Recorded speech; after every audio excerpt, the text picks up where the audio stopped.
साथियों नमस्कार। जय हिंद जय भारत। नाम रमेश सिंह, ठगी पीड़ितों की आवाज़ संगठन का राष्ट्रीय अध्यक्ष, संगठन का संस्थापक आज फिर आप लोगों के बीच में उपस्थित हुआ हूं। और कुछ बड़ी खबर देखा जाए, सागा ग्रुप की सोसाइटी वुमन को लेकर के आवेदन की प्रक्रिया शुरू हो गई है। लोग फॉर्म भरना शुरू कर दिए हैं, लिक्विडेटर फॉर्म लेना शुरू कर दिया है। ये बड़ी खबर है, वुमन को लेकर के आवेदन की प्रक्रिया शुरू हुई है। इसके बाद Daloni urban multi state credit cooperative society और ELJCC इनके भी आवेदन की प्रक्रिया शुरू होगी। और भुगतान को लेके बहुत सारी अभी अटकलें लोग लगा रहे हैं अलग अलग तरीके से। भुगतान तो होगा, समय लगेगा। जल्दबाजी में अक्सर हम लोगों ने अपना नुकसान किया और जल्दबाजी में अभी भी बहुत लोग हैं, तो कहीं ना कहीं नुकसान ही होगा। अभी जैसे लीगल तरीके से आवेदन की प्रक्रिया जो है, लिक्विडेटर लेना शुरू कर दिया है। और ये बड़ी खबर है वुमन के पीड़ित जमाकर्ता कार्यकर्ताओं के लिए।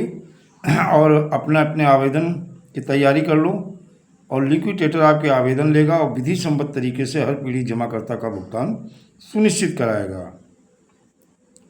वहीं देखा जाए कि हमारा संगठन ठगी पीड़ितों की आवाज़ संगठन के राष्ट्रीय सलाहकार हैदर अली जी ने बलिया के देवरिया के सांसद जो है, जिसमें उनको ज्ञापन दिया और the Loni urban multi state credit cooperative society के साथी जो है ज्ञापन में शामिल हुए माननीय सपा सांसद गणेश शंकर विद्यार्थी सलेमपुर देवरिया को Loni urban multi state credit cooperative society का मुद्दा संसद में उठाने के लिए कहा गया। और जहां the Loni urban multi state credit cooperative society के संगठन के पदाधिकारी मिले,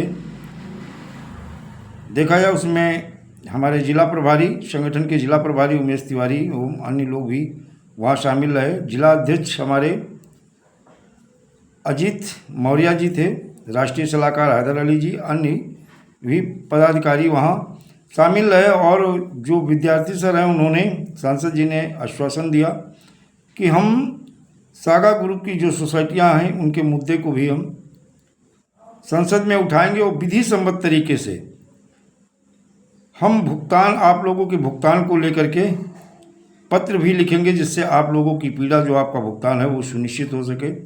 और विद्यार्थी सर इसके पहले भी सहारा इंडिया को लेकर के संसद के गेट पे ही धरना प्रदर्शन 5 साल से उन्होंने किया था, जिसमें विद्यार्थी जी भी थे, सुदामा प्रसाद जी थे, राजा राम जी थे और अन्य कुछ 2 सांसद थे जिन्होंने इस मुद्दे को उठाया था।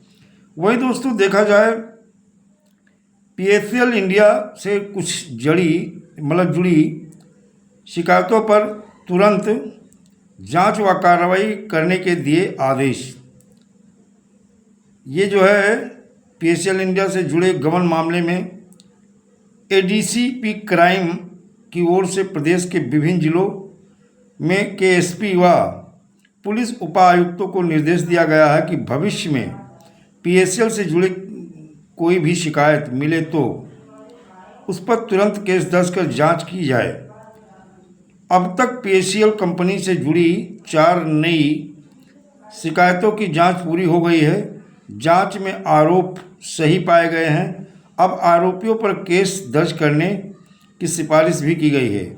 यह जांच उप पुलिस महानिरीक्षक अपराध हामिद अख्तर ने की।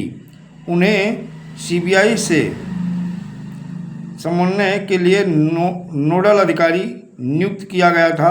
यह चार शिकायतें संसार सिंह, सिकंदर सिंह ढिल्लो, विजय कुमार और मनदीप सिंह की ओर से की गई थी। संसार सिंह सोनीपत के गांव रठधाना के रहने वाले हैं।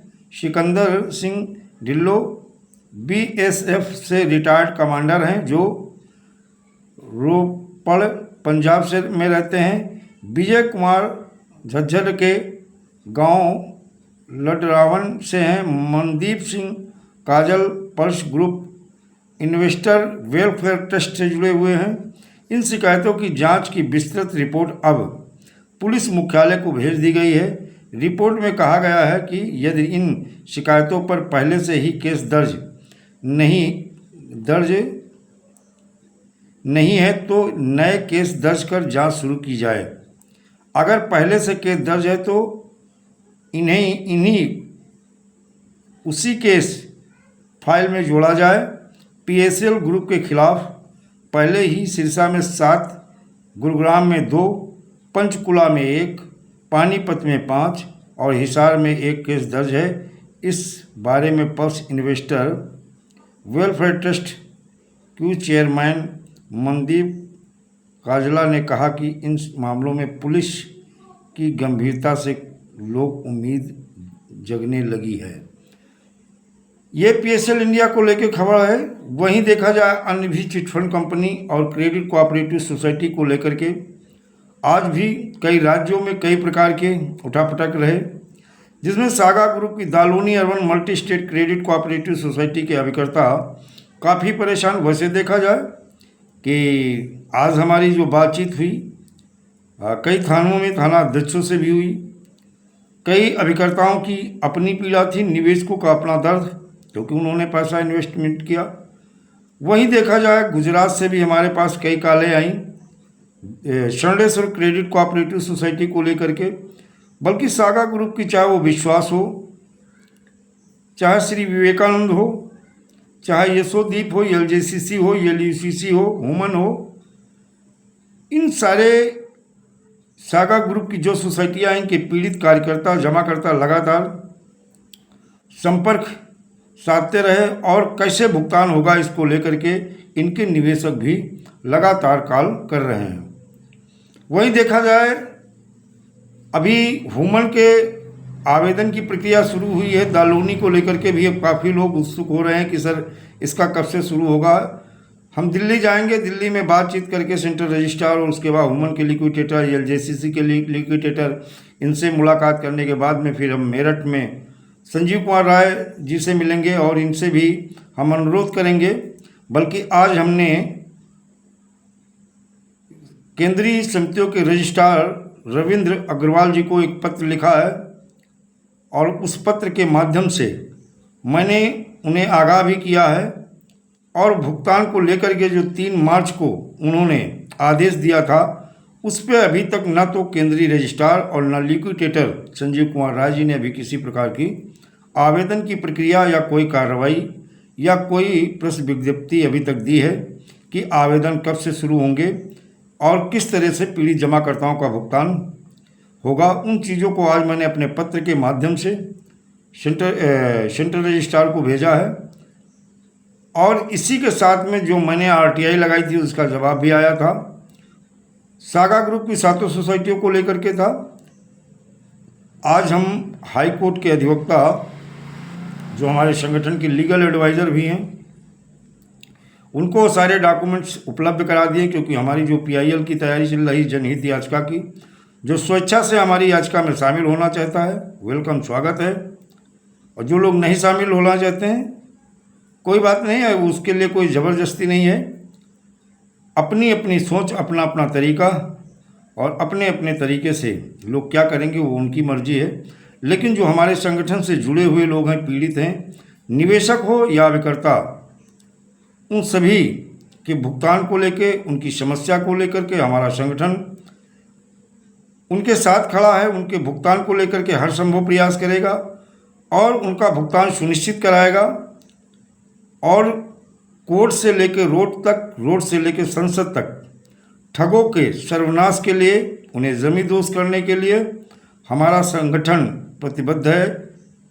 और इन ठगों को और ठगों को बचाने वालों को बाध्य कर दिया जाएगा कि हर पीड़ित जमाकर्ता का भुगतान सुनिश्चित करें।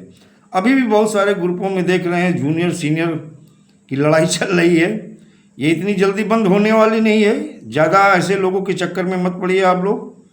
आप जब आवेदन शुरू हो गया उनके आवेदन करवाइए, बाकी जो लड़ रहे हैं उन्हें लड़ने दो। मैं जानता हूँ बहुत सारे ऐसे लोग हैं, ये क्रम जारी रखेंगे। निवेशकों के हितों की रक्षा और भुगतान को लेकर के शायद इतनी जल्दी इनकी समझ में नहीं आएगा। जब आवेदन शुरू हो जाएगा आवेदन खो जाएंगे, बाद में वो लोग वेट करते रहेंगे, कहेंगे अरे मुझे पता ही नहीं चला। तो मैंने वीडियो के माध्यम से भी हमारा प्रयास है कि जल्द से जल्द जो हुमन का आवेदन शुरू हुआ है अपने आवेदन करें, निवेशकों के कराएं और उनके भुगतान की प्रक्रिया जिससे आगे शुरू हो सके और आप लोगों की समस्या का समाधान हो। जय हिंद, जय भारत, वंदे मातरम।